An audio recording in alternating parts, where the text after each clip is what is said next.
Semua, assalamualaikum. Temenin saya bikin bolu panggang yuk. Kali ini saya akan bikin pakai takaran sendok ya. Jadi buat yang tidak punya timbangan, kalian bisa langsung ikuti resepnya. Langsung aja yuk.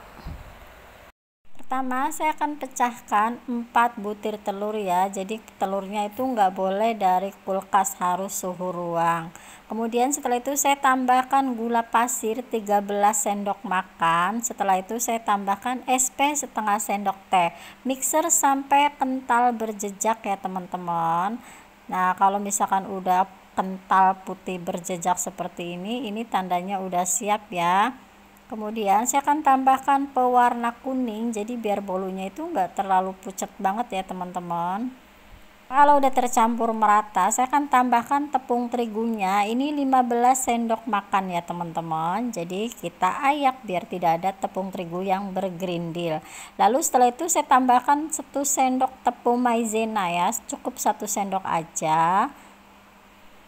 Kalau udah kita aduk-aduk kembali ya. Ini aduknya pelan aja ya teman-teman. Jadi biar adonannya itu enggak ngempes ya teman-teman. Kalau misalkan terlalu cepat nanti adonannya itu kurang bagus ya. Dan kalau misalkan udah tercampur, saya akan tambahkan bahan yang terakhir itu 10 sendok makan minyak sayur ya teman-teman. Jadi cukup 10 sendok makan aja minyak sayurnya. Kalau misalkan teman-teman suka margarin, kalian bisa ganti pakai margarin ya, tapi dipakainya itu sudah dalam keadaan dingin ya. Maksudnya kalau misalkan dilelehkan, margarinnya sudah dalam keadaan dingin. Untuk loyangnya di sini saya pakai ukuran 22 cm dan ini tuh agak tinggi loyangnya ya teman-teman. Kita akan taruh semua adonannya.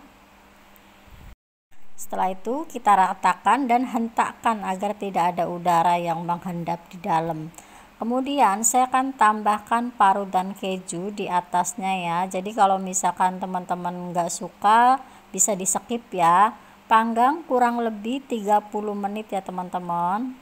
Untuk apinya saya pakai api atas bawah ya. Jadi ini tuh nanti kalau misalkan udah setengah agak matang kita bolak-balik ya, maksudnya takutnya nggak merata gitu ya teman-teman, digeser gitu ya. Nah ini tuh udah 30 menit dan ini bolunya juga sudah matang. Nah kalau misalkan kalian gak punya oven listrik, bisa juga pakai oven kompor ya, tapi apinya itu harus sedang aja, jangan terlalu besar, nanti takutnya gosong. Dan ini tuh hasilnya lembut banget ya, empul-empul dan menul-menul. Gimana menurut kalian? Buat yang sudah nonton videonya, terima kasih ya, see you next video.